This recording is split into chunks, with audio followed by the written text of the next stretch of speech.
गांव में सोमू नाम का एक बूढ़ा व्यक्ति रहा करता था। किसी जमाने में वह अपने गांव का मुखिया था, मगर अब गांव के लोग उसे मनहूस समझते थे। वह अपनी बूढ़ी पत्नी उर्मिला के साथ रहा करता था। आज भोजन को देखे हुए 3 दिन से ज्यादा हो गए। भूख की वजह से मेरा तो दम ही निकला जा रहा है। क्या हमें कभी भोजन जीवन में देखने को नहीं मिलेगा? तुम अच्छी तरह से जानती हो बिंदिया कि सारे गांव वाले मुझे मनहूस समझते हैं। मैं किसी के भी घर पर भोजन मांगने के लिए जाता हूँ तो सब मुझे धक्के देकर बाहर निकाल देते हैं। मैंने खुद 3 दिन से खाना नहीं खाया। तो फिर क्या करें? जहर खाकर आत्महत्या कर लें क्या?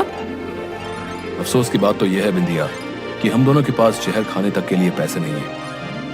अचानक उर्मिला मुखिया से बातें करते करते बेहोश हो गई। होश में आओ उर्मिला, होश में आओ। मुखिया के झिझोड़ने पर उर्मिला को होश आ गया। जब मैं गांव का मुखिया था तब मैं किसी को भी भूखे पेट नहीं देख सकता था। मैंने अपना सारा धन निर्धन लोगों की मदद करने में लगा दिया, मगर आज जब मेरा बुरा समय आया तब कोई भी मेरी मदद करने के लिए तैयार नहीं। अरे मदद करना तो बहुत दूर की बात, कोई मुझे 2 वक्त की रोटी देने तक को तैयार नहीं। लेकिन तुम चिंता मत करो, तुम कुछ देर यहाँ पर आराम करो, मैं कहीं ना कहीं से इंतजाम करके लाता हूँ। इतना बोलकर मुखिया गांव के नए मुखिया बाबूलाल के घर पर चला गया। बाबूलाल उस समय अपने 10 वर्षीय पुत्र के साथ खेल रहा था। अरे अब इतनी रात को कौन आ गया? मैं तो मुखिया बनकर पछता रहा हूँ। सारे गांव वाले समझते हैं कि उन सब ने मुझे वोट देकर बहुत बड़ा एहसान कर दिया है। उन मूर्खों को इस बात का एहसास तक नहीं है कि उन्हें वोट देने से पहले मैंने उनकी कितनी सेवा की है। लाखों रुपए मैंने इन गांव वालों पर लुटा दिए। जिसे देखो मुंह उठाकर रात में मेरे दरवाजे पर मदद मांगने के लिए चला आता है।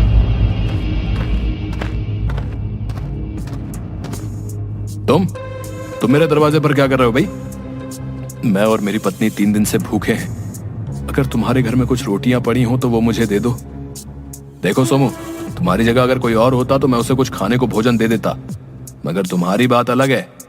यहां से निकल जाओ, इससे पहले कि मैं अपने दरवाजे से तुम्हें धक्के देकर बाहर निकाल दूं। आखिर मेरी गलती क्या है? गलती है तुम एक मनहूस हो, तुम हमारे गांव के लिए श्राप हो। मुझे तो डर है कि अगर तुम कुछ देर यहां और ठहरे तो कहीं मेरे घर में कोई अनहोनी ना हो जाए। तो इसमें मेरा क्या दोष है?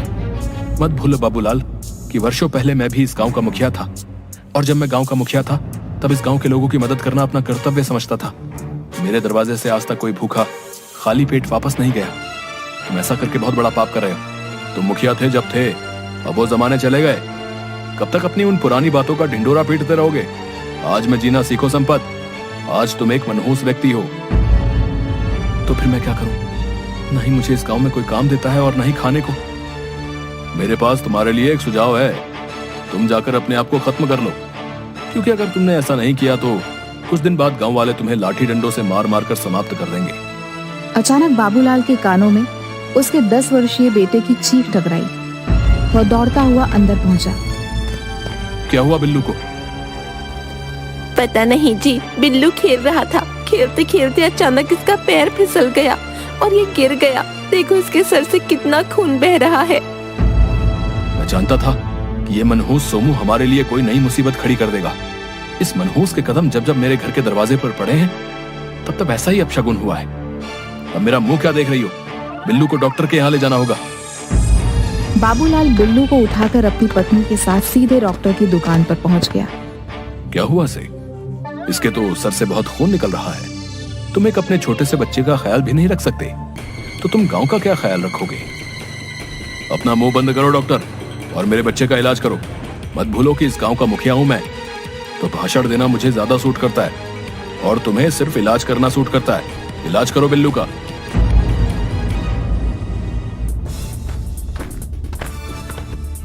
सोमू, तुम मेरे पीछे हाथ धोकर क्यों पड़ गए हो? तुम्हें अभी भी सुकून नहीं मिला? देखो, तुम्हारी वजह से मेरे बेटे का सर फट गया। अब तुम क्या चाहते हो कि मेरा भी सर फट जाए?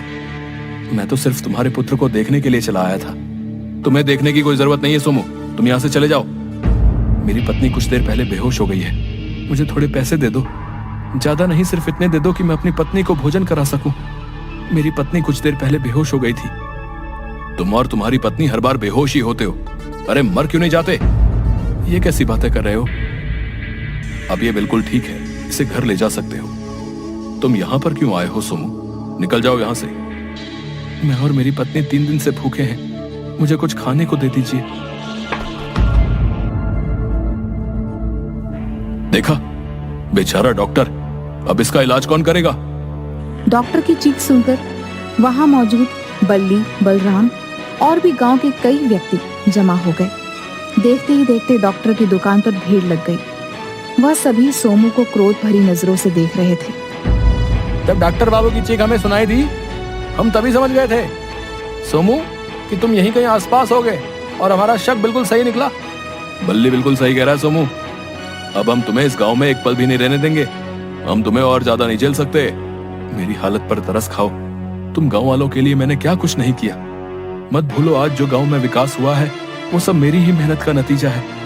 और आज जब मेरा बुरा वक्त है तो तुम गांव वाले मुझे और मेरी पत्नी को 2 वक्त की रोटी भी नहीं खिला सकते, क्योंकि तब तुम मनहूस नहीं थे। लेकिन कई सालों से तुम इस गांव के लिए श्राप बन चुके हो। तुम जहां भी जाते हो उसका बेड़ा गर्क हो जाता है। तुम्हारे कारण गांव के न जाने कितने सीधे साधे लोग गांव छोड़कर चले गए। बल्ली सही बोल रहा है सोमू, तुम्हारी वजह से गांव में डर का माहौल है। तुम जहां भी जाते हो सामने वाले के लिए मुसीबत खड़ी कर देते हो। मान क्यों नहीं लेते कि तुम मनहूस हो? अपनी पत्नी को लेकर इस गांव से निकल जाओ। मुखिया जी सही कह रहे हैं संपत, हम तुम्हें पीटना नहीं चाहते, क्योंकि तुम किसी जमाने में हमारे गांव के मुखिया थे।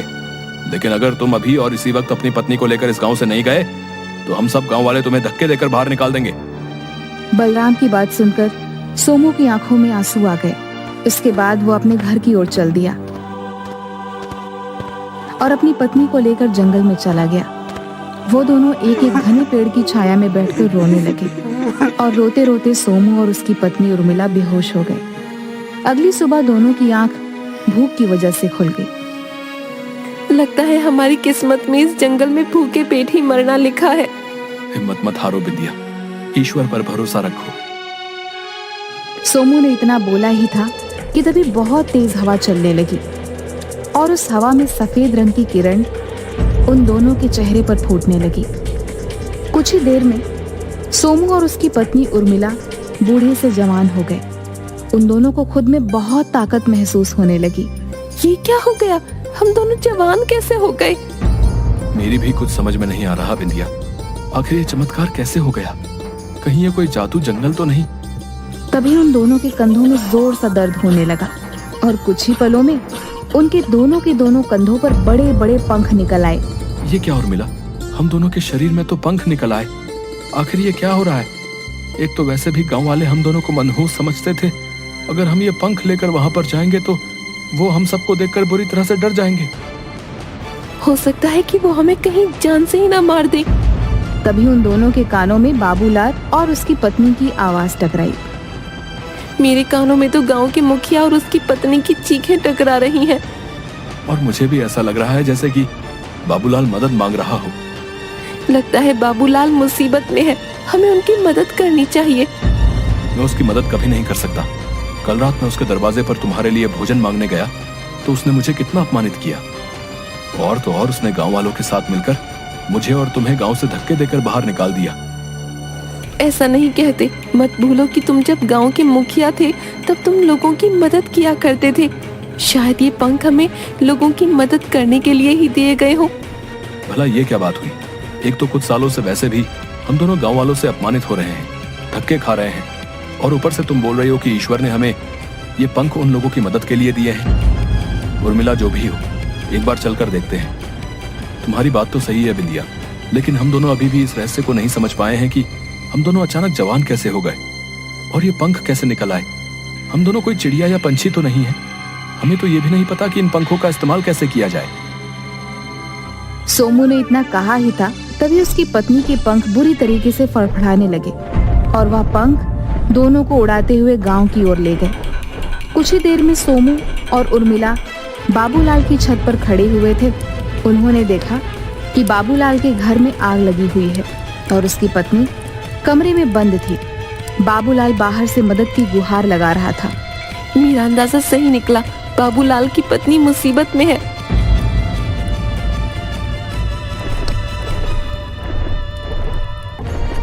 ये चमत्कार कैसे हो गया सोमू भैया? तुम तो बूढ़े थे, जवान कैसे हो गए? हाँ सोमू भैया, ये चमत्कार कैसे हुआ? ये चमत्कार कैसे हुआ हम दोनों को भी नहीं पता।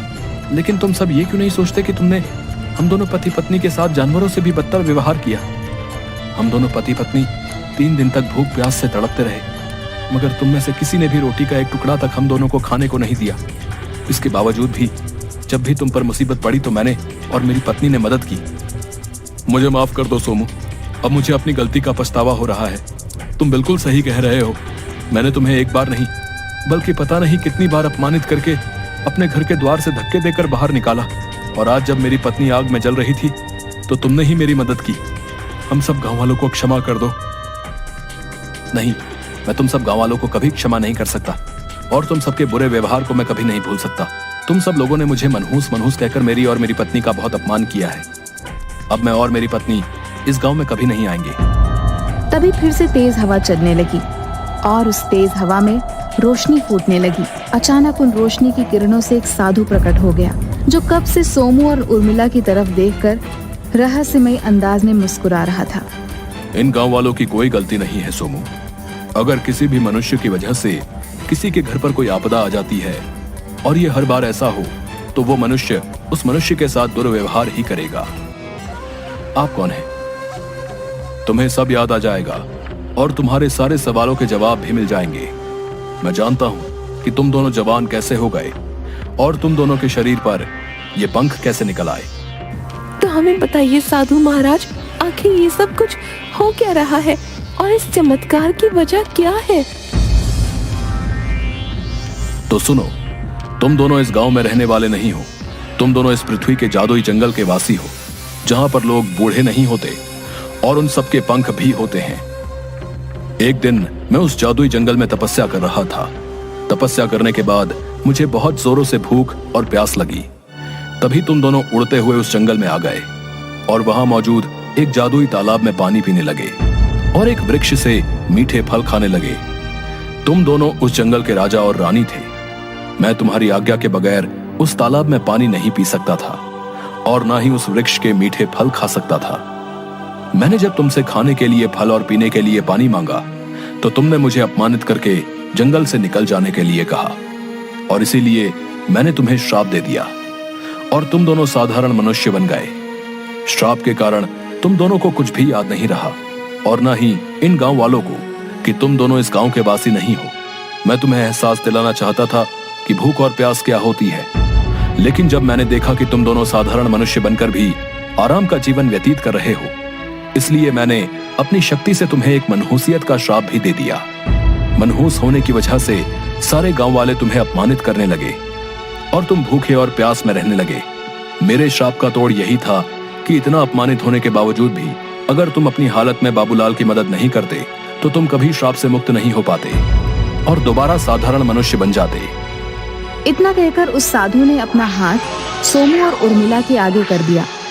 साधु के हाथ में सफेद किरणें निकलने लगी, जो ठीक सोमू और उर्मिला के माथे पर टकराई। किरणें टकराते ही सोमू और उर्मिला को सब कुछ याद आ गया। हमें क्षमा कर दीजिए साधु महाराज, हमें सब याद आ गया। अब हम अपने जंगल में हराने वाले साधारण मनुष्य और साधु का ख्याल रखेंगे। हमें आज्ञा दीजिए साधु महाराज, हमारे राज परिवार वाले हमारी प्रतीक्षा कर रहे हैं। ठीक है, अब तुम दोनों अपने घर जा सकते हो।